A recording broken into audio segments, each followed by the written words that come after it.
Bismillah ar-Rahman ar-Rahim. In alhamdulillah, wassalatu wassalamu ala rasulillah, wa ala alihi wa sahbihi wa sallama tasliman kathira amma ba'd. Rabbi shrah li sadri wa yassir li amri wahlul 'uqdatam min lisani yafqahu qawli. Assalamu alaikum wa rahmatullahi wa barakatuh. আমরা এখানে যারা উপস্থিত আছি আমরা সবাই বাংলা ভাষাভাষী, কিন্তু আমি আজকে বক্তব্যটা একটু ইংরেজিতে দিব। এটার কারণটা হলো শেখ হাসিনার আমলে বাংলাদেশে যেটা ঘটে গেছে এটা আসলে পুরো বিশ্বের জানা দরকার। এই জিনিসটা শুধুমাত্র আমরা বাংলাদেশে জানলে হবে না, এটা পুরো বিশ্বের জানা দরকার।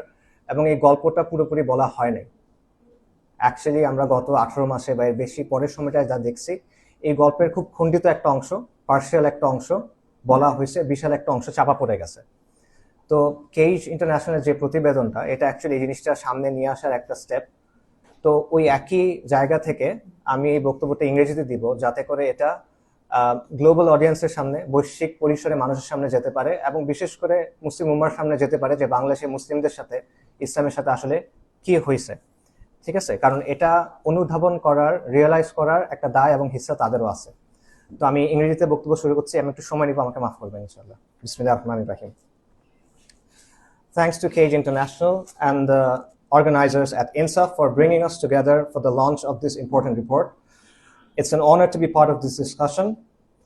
And what I want to do today is to basically step slightly back from the individual cases and ask a broader question, which is what kind of system made these things possible? What kind of systems made these cases possible? Where did it come from? How did it take root in Bangladesh? And why do elements of it continue to persist even after the fall of Sheikh Hasina? To explore that question, I want to begin with a story from a much earlier stage of human history. In medieval Spain, during the Inquisition, the witch burnings basically, the church often didn't need to prove that someone was a witch or a heretic. In many cases, the accusation itself was enough. The naming itself became the verdict. What followed, the interrogation, the spectacle of punishment, the burning, was merely theater. It was spectacle designed to produce fear. Public punishment served as a warning for everyone watching.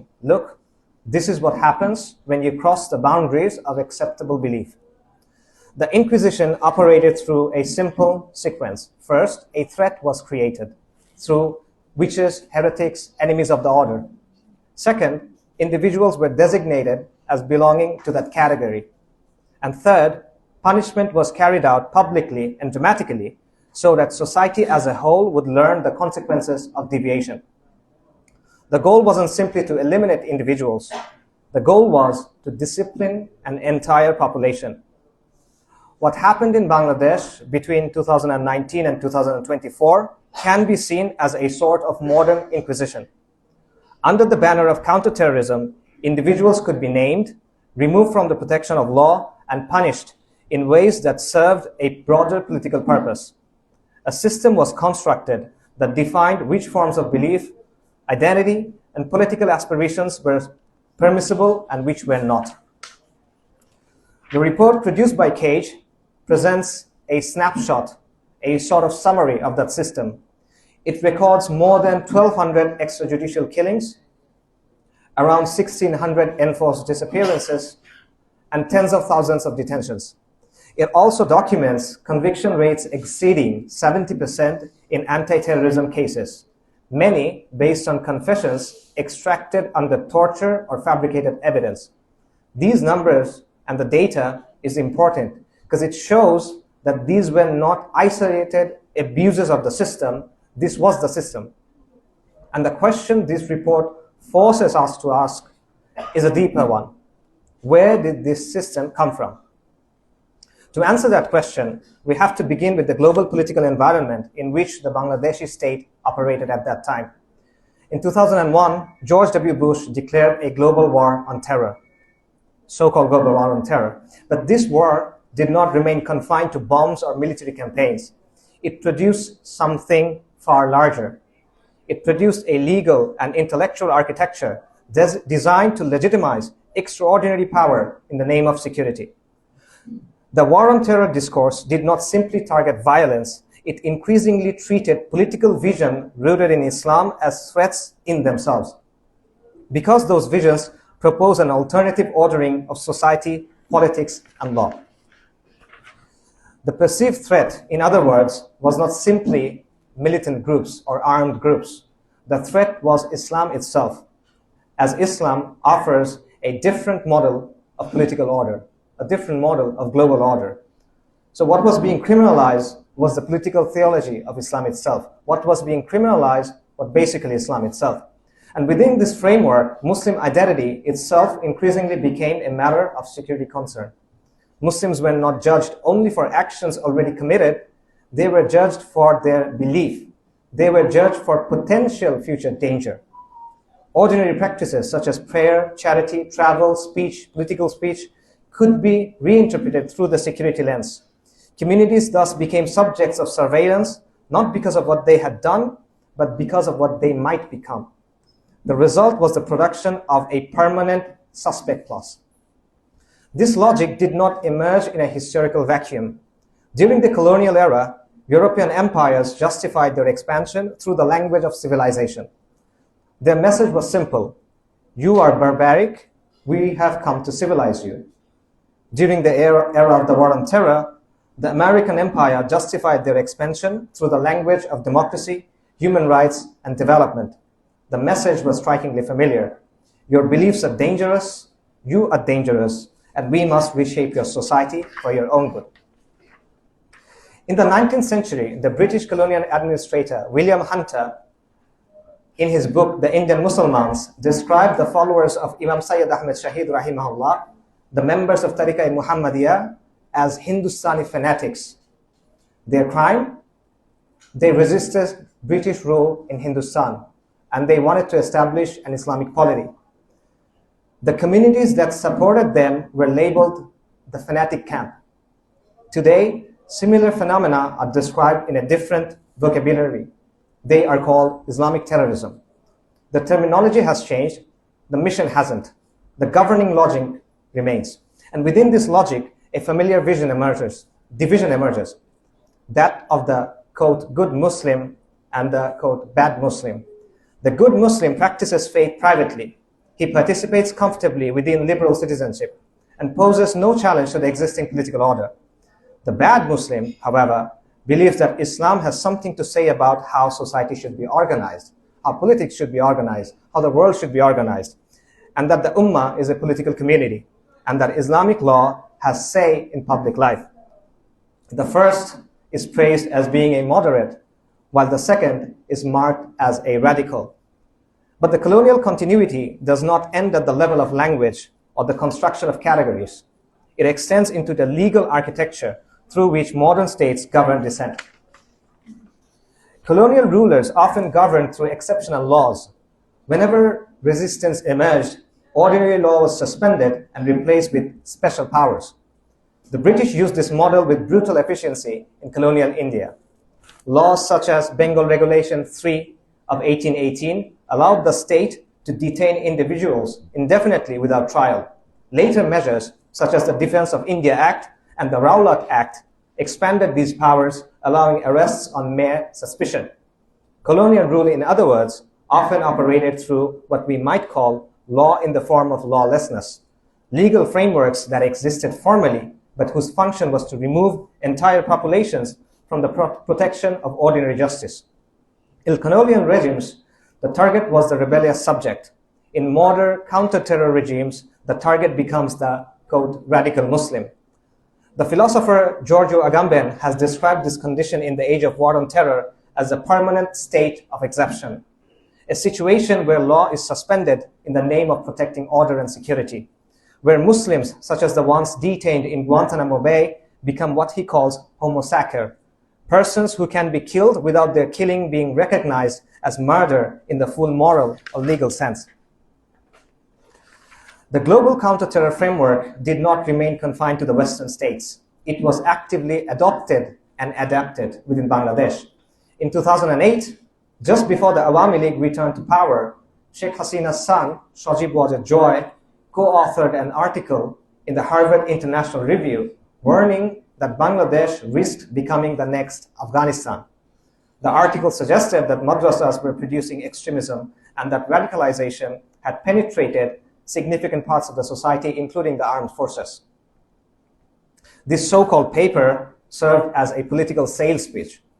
It framed Bangladesh as a frontline state in the global war on terror and positioned the Awami League as the indispensable partner in that struggle. Over the following decade, Bangladesh received substantial international support under the banner of counterterrorism operations, especially from the US and the UK. And of course, the whole Hasina regime was supported by India.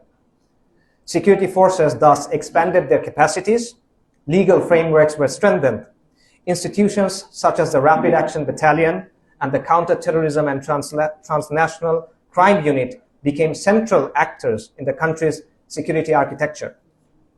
But the system did not rest on global politics alone. It also drew upon domestic legal foundations that long predated the war on terror. The Special Powers Act of 1975, a colonial heirloom in both structure and spirit, granted the state sweeping powers of preventive detention.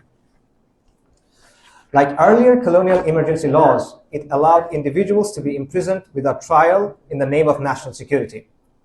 After 2009, this older architecture was expanded through new legal instruments, such as the Anti-Terrorism Act, the Specialized Anti-Terrorism Tribunals, and later the Digital Security Act.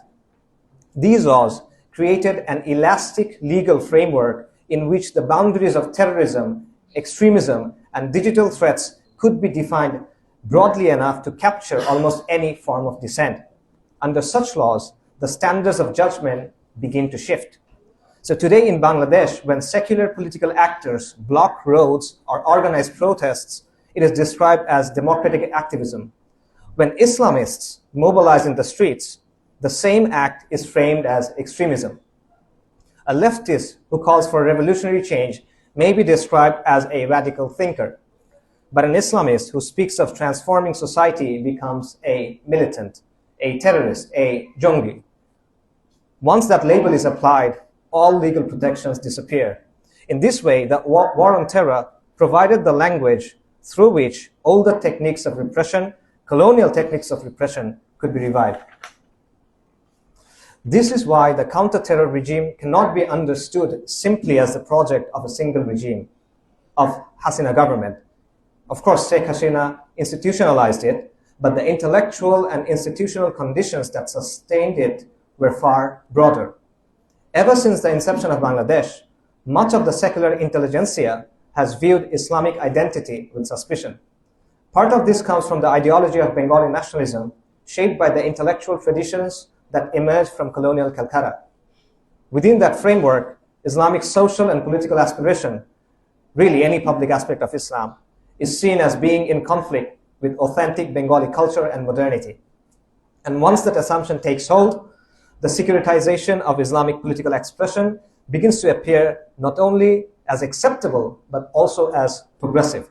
That's why even after the departure of Hasina from power in August 2024, elements of the same logic remain visible. Let me mention just a few examples. The commission investigating enforced disappearances has focused largely on victims linked to the major political parties, particularly the BNP and the Jamaat. Yet, of an estimated 4,000 to 6,000 disappearances, the Commission has verified only around 1,500 cases. This leaves the majority, many of them individuals with no political affiliation, still outside the scope of formal investigation or recognition as victims.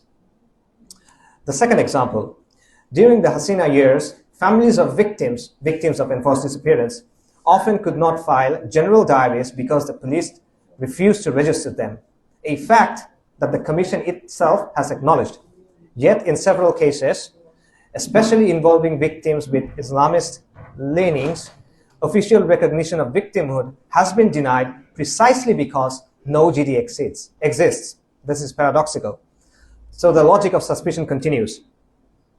The interim government also relied on the same emergency powers. In one case, from December 2025, a scholar by the name of Ataur Rahman Bikrampuri and an activist was detained by plainclothes officers and sentenced to 90 days of detention under the Special Powers Act. No formal charges were presented. The detention was issued simply on the basis of an order from Ministry of Home Affairs. Most troublingly, however, are the cases of those individuals who remain imprisoned on the basis of confessions extracted through torture during the Hasina era. In several high-profile militancy trials, including the 2015 killing of writer Abhijit Roy, death sentences relied heavily on confessions extracted under torture and later recorded before a magistrate as formal confessions. In many of these cases, little independent evidence was presented in court. 5 men were sentenced to death in that particular case alone, the case of Abhijit Roy. One of them, Muzammil Hussain Simon, whose case has been documented by Cage itself in a separate article, was convicted primarily on the basis of such coerced statements. Many others convicted in similar cases remain on death row. These cases are only a small sample of a much wider reality. The machinery may have slowed, but it has not yet been dismantled. And at the center of the machinery is a single word, Jongi. At the center of the system is this word. Once that word is applied, once that label is applied, the individual is pushed outside the normal universe of rights and protections. Police denies custody, media parrots official narratives, and courts accept confessions obtained under torture. Even lawyers hesitated to defend this person. Families are afraid even to claim the bodies of those killed in so-called crossfires. Communities avoid holding the janaza, the funeral prayers. The suffering of a Jongi no longer demands sympathy. In medieval inquisitions, people were named into categories that could be punished without sympathy. Part of what the Cage report does is to restore the names of those who were stripped of them. It documents the lives behind the labels. It records the families left searching for answers. The fall of Hasina may mark the end of a political era, but justice requires more than a change of government. It requires confronting the system itself. That means truth for victims, accountability for the perpetrators, and dismantling the laws and institutions that enabled these abuses. Without that reckoning, the machinery of repression may pause, but will not disappear. And so far, that reckoning has not happened. And if we are being honest, the chances of it happening appear to be slim. But we still have to try, and we still have to preserve, for all that is necessary for the triumph of evil is for good men to do nothing. And so the work must continue. And because Allah reminds us in the Quran, وَلَا تَحْسَبَنَّ اللَّهَ غَافِلًا عَمَّا يَعْمَلُ الظَّالِمِينَ. Never think that Allah is unaware of what the oppressors do. Thank you. Assalamu alaikum.